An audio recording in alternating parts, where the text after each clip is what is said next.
Hello, listeners. Miserable Albert here. It's been a funny old year. So many changes. So many disasters. I'm getting really old. I'm almost 35. I'm catching up with Jaggerina Krankenhaus. I've decided that for once in my life, I want to celebrate how far I've got. Just once. So, I've decided I'm going to have a party. I've drawn up the guest list, and I have to say, it's longer than I thought. So, first of all, I'm inviting me. I can't throw a party and then not bloody turn up, can I? More's the pity.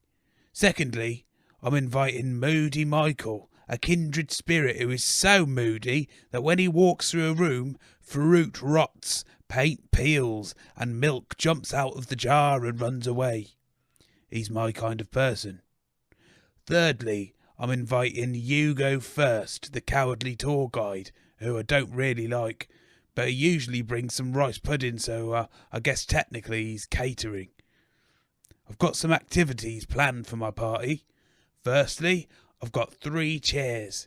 When I start the music, everyone sits in them, and then they have to stay sitting in them in silence until the end of the album. If anyone speaks, they have to leave. Then we've got Pin the Tails on the Doncow. Old Betty accidentally lost her tails in a windmill accident, so it's about time we nailed them back on. And then finally, we'll play a game called Stand Still and Shut Up If You Know What's Good For You. It was a game we used to play with our father when he was feeling particularly friendly. It was better than You'll Sleep Out in the Rain If You Kick the Cat Again. That was a game I didn't really enjoy. Didn't like the cat either. But anyway, to warm myself up for my birthday party, I've got Bungo Berry up next with Intervention.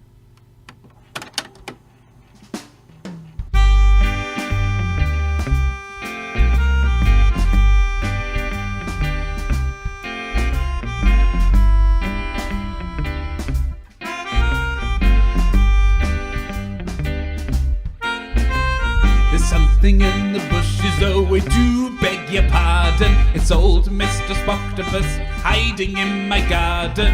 All his vicious vegetables escaped from the cages. They've eaten all the workers, they've chewed on them for ages. Now they're on the prowl for another bit of human, crawling in my garden and I am bloody fuming. That old fool Spoctopus has let them all loose again. We're waiting for a miracle or a gang of vegans.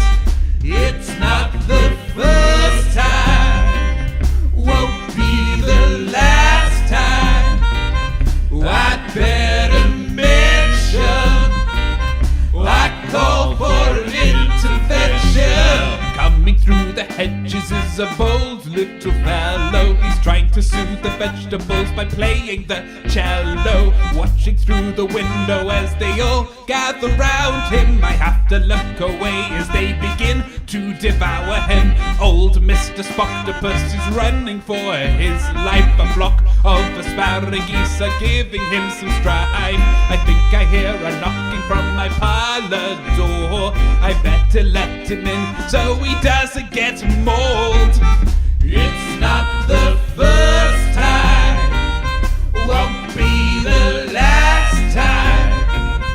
Botanic tension, I call for an intervention. Swimming round the pond, there's a shoal of piranhas. Sitting in a tree is a llama banana. The crocodiles are hungry, the snarlik is snarling. The grizzly bears are here, this is getting quite alarming. If we had a blender we could make a big smoothie, salad to the villagers and we'd all feel groovy. But as it stands now, we're the ones on the menu. If anyone is listening, then save us, I beg you.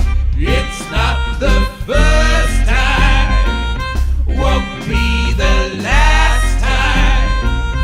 I have contention, I call for an intervention.